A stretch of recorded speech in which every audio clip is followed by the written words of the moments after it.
ജീവധാരയുടെ പ്രേക്ഷകരിൽ നിന്ന് ലഭിച്ച കത്തുകളാണ് ഇവിടെ വായിക്കുന്നത്. അനേകം കത്തുകൾ ഒരേ സാമ്യ സ്വഭാവമുള്ള വന്നതുകൊണ്ട് തിരഞ്ഞെടുത്ത് 2-3 കത്തുകൾക്കാണ് മറുപടി വരുന്നത്. അത് എല്ലാവർക്കും ഉപകരിക്കുന്നതാണ്. അതേ പ്രശ്നങ്ങളുള്ളവർക്ക് ഇത് ഉപയോഗപ്പെടുത്താവുന്നതാണ്. ദുബായിൽ നിന്നുള്ള വാസുദേവൻ പിള്ള എഴുതിയിരിക്കുന്ന കത്താണിത്. അദ്ദേഹത്തിന് 57 വയസ്സുണ്ട്. മൂത്രം ഒഴിക്കണമെന്ന് തോന്നുമ്പോൾ ഉടൻ തന്നെ മൂത്രം പോകുന്നു. അത് പിടിച്ചു നിൽക്കുന്നതിനുള്ള ഒരു കഴിവ് അല്ലെങ്കിൽ തോന്നിയാൽ അപ്പോൾ തന്നെ പോകണം. അതിനുള്ള സൗകര്യങ്ങൾ കിടപ്പുമുറിയിൽ തന്നെ ചെയ്തിരിക്കുകയാണ്. സമയം വൈകിയാൽ നിന്ന നിൽപ്പിൽ തന്നെ അത് പോകുന്നു. യൂറിൻ ഷുഗർ, ബ്ലഡ് ഷുഗർ ഇതെല്ലാം ചെക്ക് ചെയ്താണ്. എന്നാൽ അതെല്ലാം നോർമലായിട്ടിരിക്കുന്നു. അദ്ദേഹം മകനോടൊപ്പം ദുബൈയിലാണുള്ളത്. അതുകൊണ്ട് നേരിൽ കാണാൻ ബുദ്ധിമുട്ടുണ്ടാകുകയും ഇതിനൊരു മറുപടി തരണമെന്നാണ് അദ്ദേഹം എഴുതിയിരിക്കുന്നത്. ഇങ്ങനെയുള്ള ഈ മൂത്ര തടസ്സം മൂത്രം പിടിച്ചു നിർത്തുന്നതിനുള്ള ബുദ്ധിമുട്ട് പല കാരണങ്ങളെ കൊണ്ട് ഉണ്ടാകുന്നു.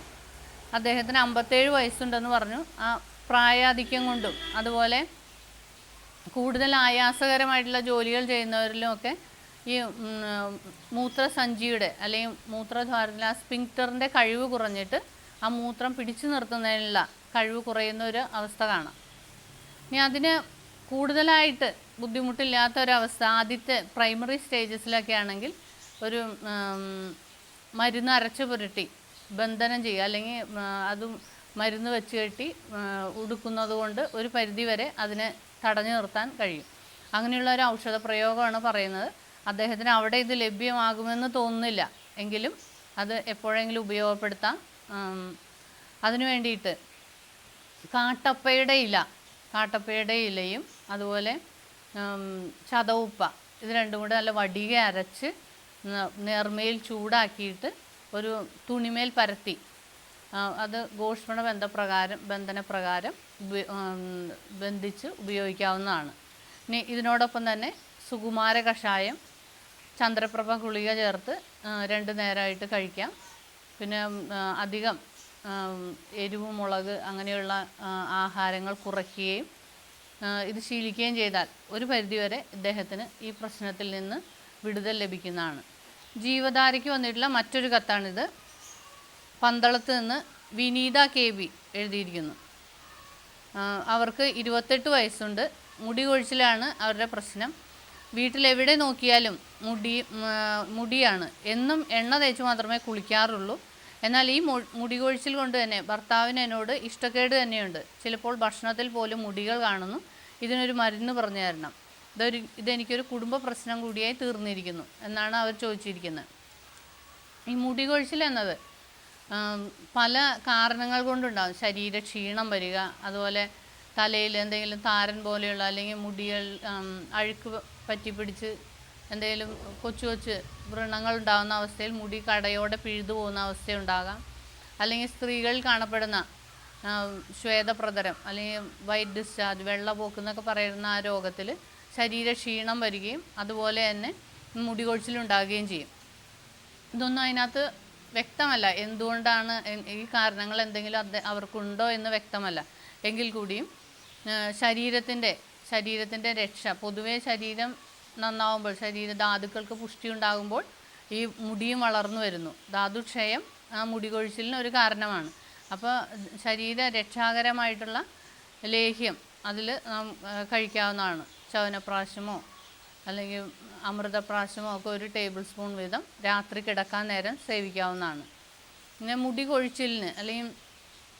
കൊഴിച്ചിലിനെ തടയുന്ന വിധത്തിലുള്ള അനേകം തൈലങ്ങളുണ്ട്. വെളിച്ചെണ്ണ കാച്ചി ഉപയോഗിച്ചും എണ്ണ ചേർത്ത് ഉപയോഗിക്കുന്നതുമായിട്ടുള്ള തൈലങ്ങൾ.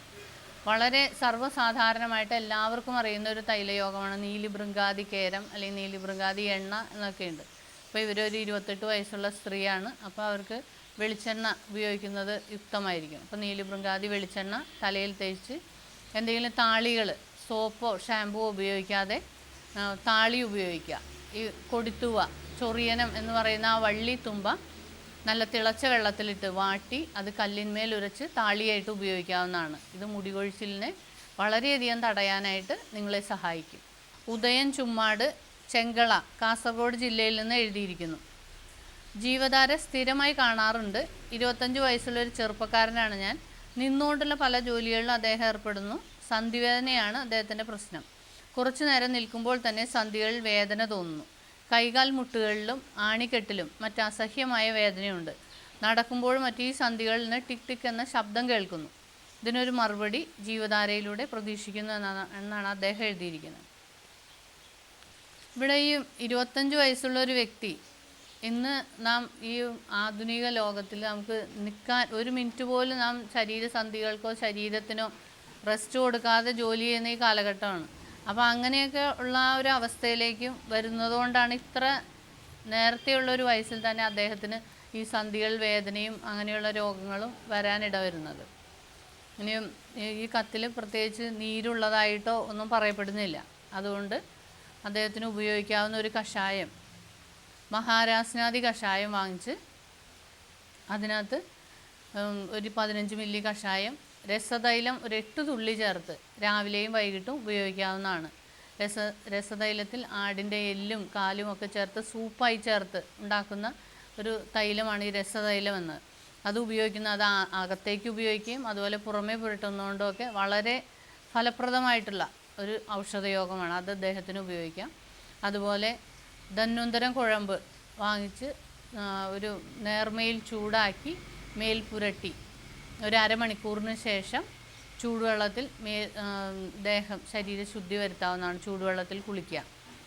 അതുപോലെ തല കുളിക്കുന്നത് അസമയത്ത് നേരം തെറ്റി രാത്രി കാലങ്ങളിൽ തല കുളിക്കുകയോ അല്ലെങ്കിൽ അധികം ചൂട് വെയിൽ കൊണ്ട് കയറിയൊന്നും ഉടനെ തന്നെ തല കുളിക്കുക, ഇങ്ങനെയുള്ള കാര്യങ്ങളിലൊക്കെ വളരെയധികം ശ്രദ്ധിച്ചാൽ ഒരു പരിധിവരെ അദ്ദേഹത്തിന് ഈ സന്ധിവേദനകളിൽ നിന്ന് മുക്തി ലഭിക്കുന്നതാണ്.